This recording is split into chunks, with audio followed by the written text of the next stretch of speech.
ठीक आहे, आमचं सुरुवातीला निवडणूक झाल्या 65 पैकी 37 सदस्य आमची जी युती होती शिवसेना आणि राष्ट्रवादी काँग्रेस त्यांच्याकडे होते आणि समोर भारतीय जनता पक्षाकडे 28 सदस्य होते. त्यामुळे एवढं चांगलं बहुमत आमचं असताना त्यांनी बऱ्याच काही गोष्टी उलटापालटी केल्या. शिवसेनेच्या चिन्हावर निवडून आलेल्या 2 सदस्यांना त्यांनी नेलं, राष्ट्रवादी काँग्रेस पक्षाच्या घड्याळ चिन्हावर निवडून आलेल्या 2 सदस्यांना नेलं. 37 वरनं आम्ही 33 वर आलो आणि ते 32 वर राहिले. पण तरी सुद्धा मतदानाला जाताना एका गाडीतनं आम्ही 33 सदस्य हे हेडकाउंट आमच्या बैठकीमध्ये घेऊन आम्ही मतदानासाठी गेलो. आपल्याला सगळ्यांना माहिती आहे, एक खोटा गुन्हा म्हणजे जे सदस्य राष्ट्रवादी काँग्रेसचे आमच्याबरोबर होते आहेत त्यांचंच अपहरण झालं अशी खोटी तक्रार त्यांच्या मुलावर दबाव टाकून त्याच्याकडनं घेतली आणि कुणी अपहरण केलं तर आमच्याच 2 सदस्यांनी केलं की ते दोन्ही सदस्य आमच्याबरोबर होते. बरं, अगदी मी म्हणतो पोलिसांना अपहरण केलेल्या सदस्यांना आरोप असलेल्या समजा खोटा आरोप असलेल्या सदस्यांना ताब्यात घ्यायचं होतं तर आमची जिथं पार्टी मिटिंग चालू होती ज्या हॉटेलवर तिथं खाली पोलीस होते ना साध्या वेशातले, पण तिथं नाही घेतलं का तर तिथं 1000-2000 शिवसैनिक राष्ट्रवादीचे कार्यकर्ते खाली होते आणि बरोबर मतदान कक्ष 5-10 मीटरवर राहिला. मी तिथं होतो, मंत्री महोदय मकरंद पाटील होते, आमदार शशिकांत शिंदे होते, खासदार नितीन पाटील काका होते. अक्षरशः आमच्याशी पोलिसांनी साध्या वेशातल्या झटापटी केली.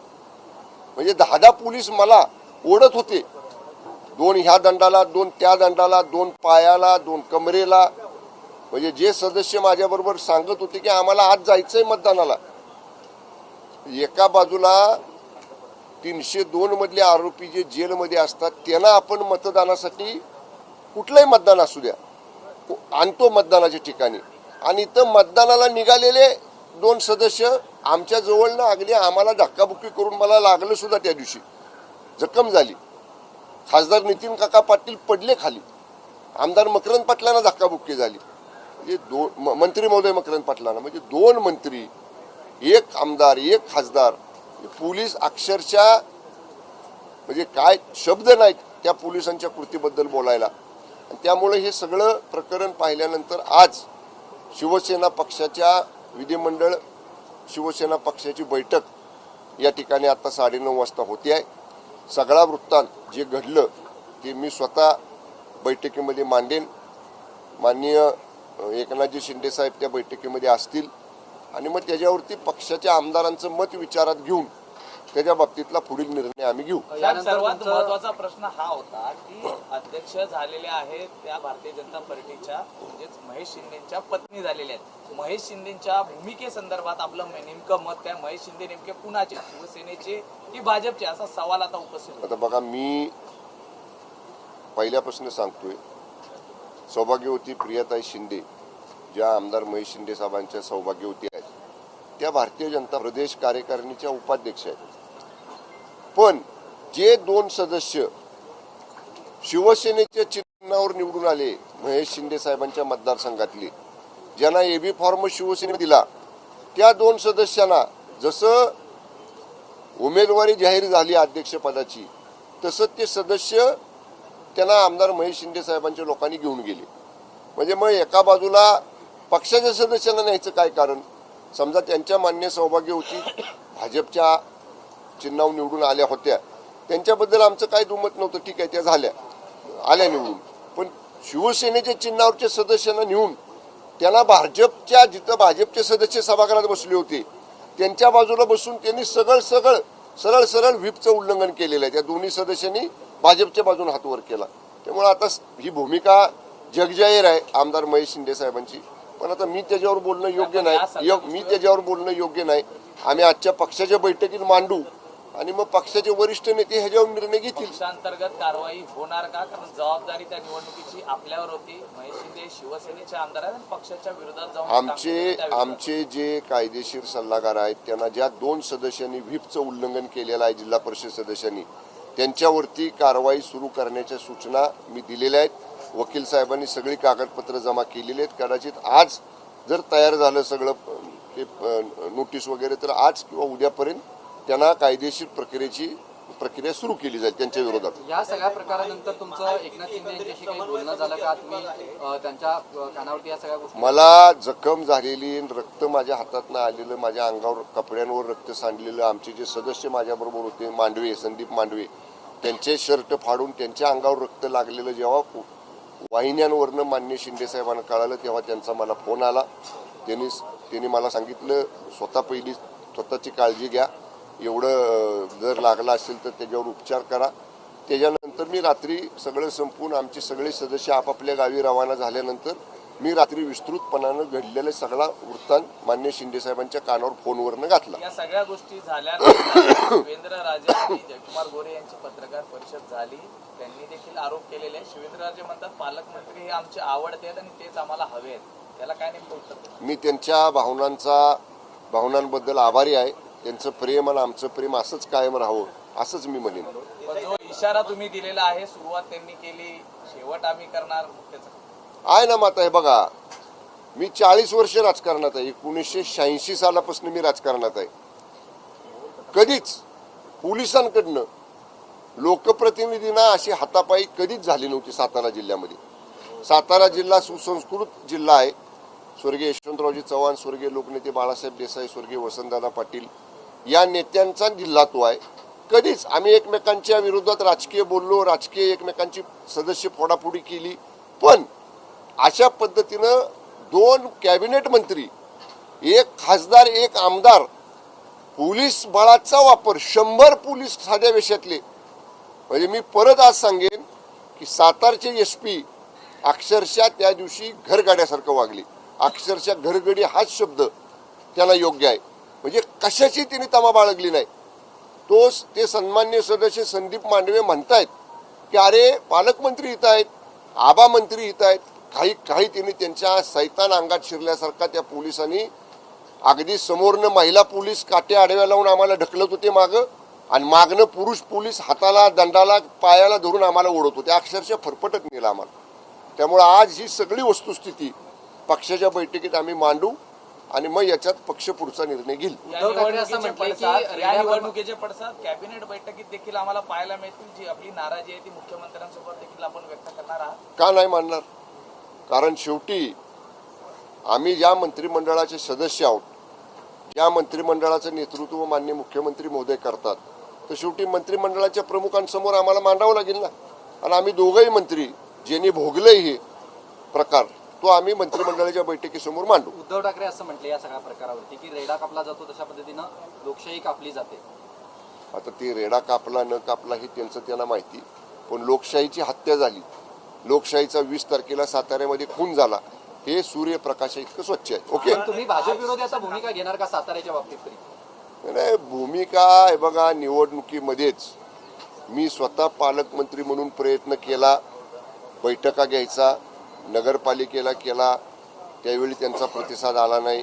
जिल्हा परिषदेला केला, तेव्हाही प्रतिसाद आला नाही. त्यांनी नाही प्रतिसाद दिला म्हणून आमचं आणि राष्ट्रवादी काँग्रेस पक्षाचं एकत्र ठरलं. आम्ही प्रीपोल अलायन्स केला आणि आम्ही 37 जागा जिंकलो. आता परत त्यांच्याकडे किती वेळा, म्हणजे कशासाठी? आता एकदा अनुभव आल्यानंतर पुन्हा काय मला काही तशी आवश्यकता वाटत नाही. पण या बाबतीतला निर्णय आमचा पक्ष घेईल.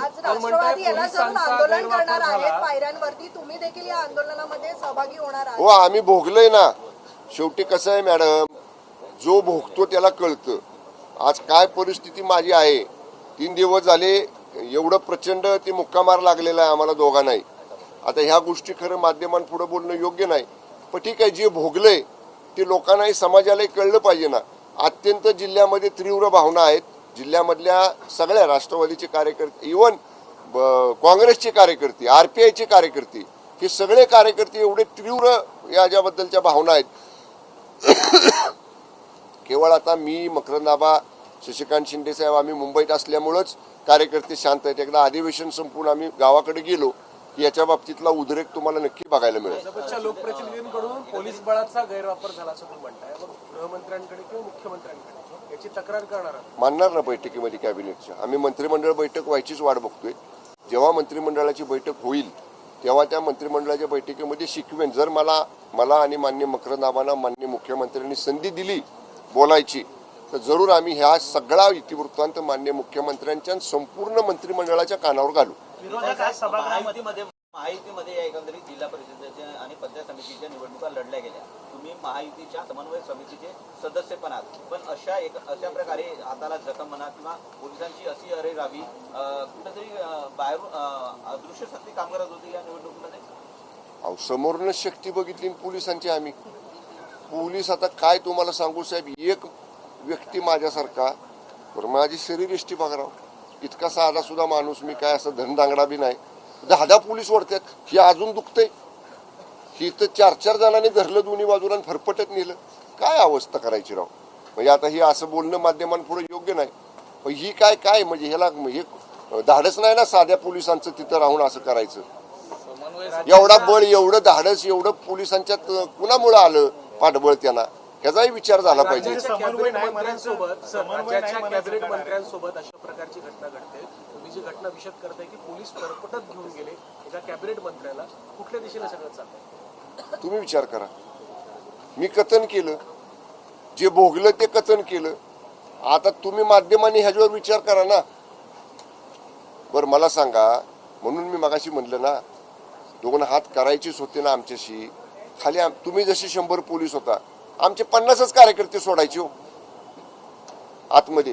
तिथं आतमध्ये भाजपचे सगळं कार्यकर्ते, म्हणजे ज्यांचा मतदानाशी संबंध नाही, आमदार नाही, खासदार नाही, माजी आमदार नाही, असे 5-50 भाजपचे कार्यकर्ते 4थ्या मजल्यावर, आणि आमचा एक पण कार्यकर्ता सोडला नाही. मी म्हणतो 100 पोलीस होते ना, 50 राहून द्या, 25 आमचे कार्यकर्ते सोडले असते ना, तरी सुद्धा आम्ही भारी पडलो असतो. फडणवीसांसोबत काय बोलणं वगैरे झालं? अजून नाही झालेलं. समन्वय राहणार आता बघू, आमची बैठक आहे आता. आम्ही बघा, मी तुम्हाला स्पष्ट सांगतो, मी जे माझ्या पोटात असतं ते ओटात असतं. मी माझ्या तीव्र भावना मी आमच्या पक्षाच्या बैठकीमध्ये आता मांडणार आहे. त्यामुळे आमचे सगळे आमदार बैठकीमध्ये ठरवतील काय निर्णय घ्यायचा. समन्वय समितीची बैठक नेमकी कधी होणार, त्यात हा पुन्हा मुद्दा येणार का? कारण समन्वय राहावं यासाठी देखील आपण त्या समितीत आहात. बावनकुळे साहेब आहेत आणि तिकडनं तटकरे साहेब देखील आहेत. नाही आता बघू ना, आता ती काय समन्वय समितीची बैठक कधी घ्यायची हे बावनकुळे साहेब ठरवत असतात. त्यामुळे जेव्हा बावनकुळे साहेब सांगतील बैठक आहे तेव्हा घेऊ बैठक. विधानसभेमध्ये आज विरोधक सरकारला जाब विचारणार आहेत. नाशिक प्रकरण जे भ्रात प्रकरण आहे त्याबाबतचं जाब जो आहे तो सरकारला विचारला जाणार आहे आणि कठोर कारवाई कधी केली जाणार आणि जे राजकीय लागेबांधे जे जोडले गेलेले आहेत त्यावरती कारवाई कधी होणार असे अनेक प्रश्न जे आहेत ते विरोधक विचारणार आहेत. शासन देईल ना उत्तर, गृह विभाग त्याचं उत्तर देईल. पण या प्रकरणावरून शिवसेनेला पण टार्गेट केलं जात आहे असं वाटतंय का तुम्हाला? कारण का अनेक फोटोज नेत्यांचे. अहो साहेब, कुणाबरोबर कुणी फोटो काढला म्हणजे काय त्याचे संबंध आले का? आता लोकप्रतिनिधी असतात, आमदार असतात, खासदार असतात, मंत्री असतात, कार्यकर्ते आग्रह करतात ह्या मंदिरात चला, त्या मंदिरात चला. एखाद्या मंदिरात गेल्यानंतर तिथं कोणतरी महाराज असतात, कोणतरी गुरु असतात बसलेले. कार्यकर्ता म्हणतात बाबा हे असे महाराज आहेत, आपली भेट होती, फोटो काढतो, निघून जातो आपण. आपल्याला काय माहिती त्यांची बॅकग्राऊंड काय आहे ते. ठीक आहे, मला बैठकीला जायचं. नाशिक प्रकरणामध्ये ज्या रुपाली चाकणकरांना राजीनामा द्यावा लागला त्यांची पोलीस चौकशी सुद्धा होऊ शकते अशी देखील माहिती नाशिक. काय आहे, मला असं वाटतंय बरं का, या नाशिक प्रकरणाबाबतीत कदाचित आज विधानसभेमध्ये सरकारच्या वतीनं काहीतरी भूमिका मांडली जाईल. मला माहीत नाही त्याचं, कारण हा गृह विभागाशी निगडीत विषय आहे. पण कदाचित या बाबतीत सरकार आपली भूमिका किंवा सरकारचे काय धोरण आहे किंवा सरकार काय करणार आहे या बाबतीत कदाचित विधानसभेमध्ये सरकार भूमिका मांडेल.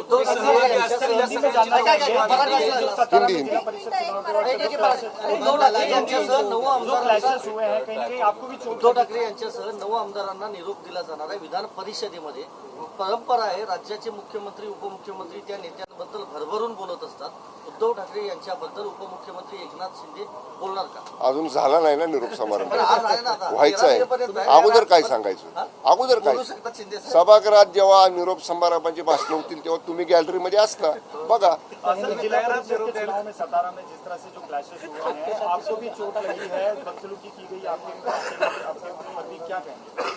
देखिए, सातारा जिला परिषद में हमारा शिवसेना और राष्ट्रवादी कांग्रेस पार्टी का प्री पोल अलायंस था.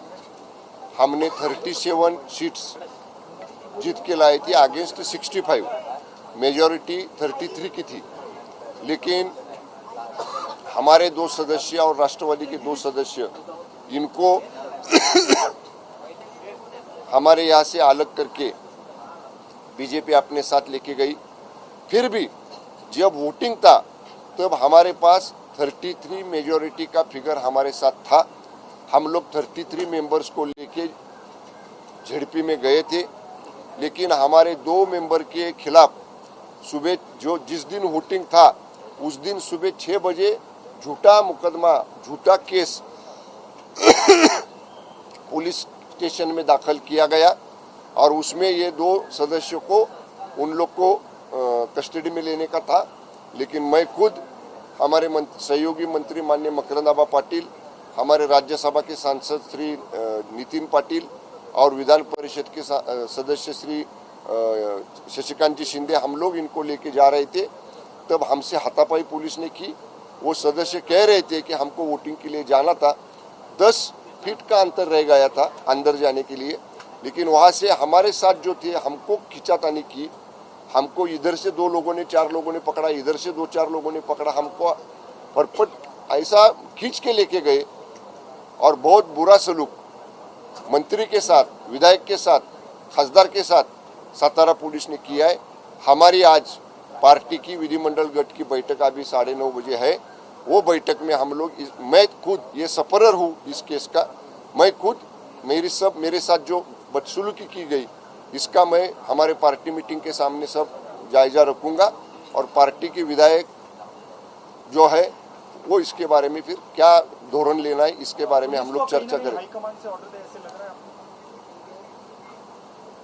देखिए, मैं 40 साल से राजनीति में हूँ।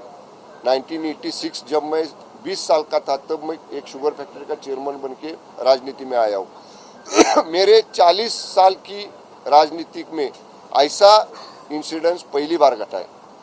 तो मुझे लगता है ऐसा तो इतना धाड़स कैसे लोकल पुलिस में आ गया, इसका भी सब डिटेल इन्वेस्टिगेशन होना चाहिए। ओके, एनसीपी जो है विरोध प्रदर्शन करेगी आज से। हम लोग भी करने वाले, आप रहेंगे उसमें? हम लोग भी करने वाले हैं। हम लोग साथ है।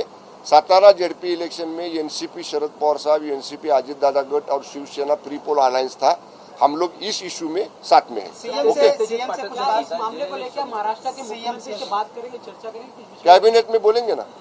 देखिए, हमको योग्य प्लेटफॉर्म लगता है कैबिनेट का। पूरी कैबिनेट वहाँ पे रहेंगी, सीएम साहब रहेंगे, दोनों डिप्टी सीएम साहब रहेंगे, तीनों अलायंस पार्टी के सब मंत्रीगण रहेंगे। जो हमने भुगता है, जिसका हम लोग सफरर है, उसका सभी का इंसिडेंस जो घटा वो मैं और मकरंद पाटिल साहब कैबिनेट के सामने, अगर मुख्यमंत्री महोदय हमको परवानगी देते हैं तो हम लोग रखेंगे। आपने ये कहा कि झड़प इतनी हिंसक थी कि आपका शर्ट लहूलुहान हो गया था, वो किस तरीके से पूरा वाकया जरा बताइए। नहीं, मुझे मालूम नहीं था क्या लगा मुझे। जब वहाँ से हम लोग बाजू में आए तो मेरे शर्ट पे खून था, हाथ से खून आ रहा था। तो मेरा जो बॉडीगार्ड था उसने मुझे रुमाल निकाल के दिया, वो मैंने ऐसा पकड़ के रखा।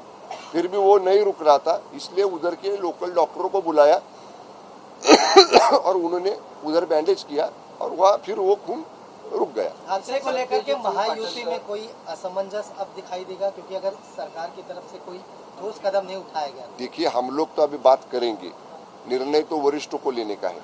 हम लोग बात करेंगे, देखेंगे वरिष्ठ लोग क्या करते हैं। हाँ, एक मिनिट, पाटीलकर असं म्हणताय जे शंभूराजे देसाईंनी पेरलं तेच आता होतं. काय पेरलं त्याला विचारा ना, काय पेरलं. सत्यजित पाटणकरांना म्हणा, ह्याच्यात तुम्ही कुठंच नव्हता. एक सदस्य आहे तुमचा म्हणा जिल्हा परिषदेचा पाटण तालुक्यातला, तो घेऊन बसा. तुम्हाला तालुक्यातनं व्हाईट वॉश दिलाय. तालुक्यामध्ये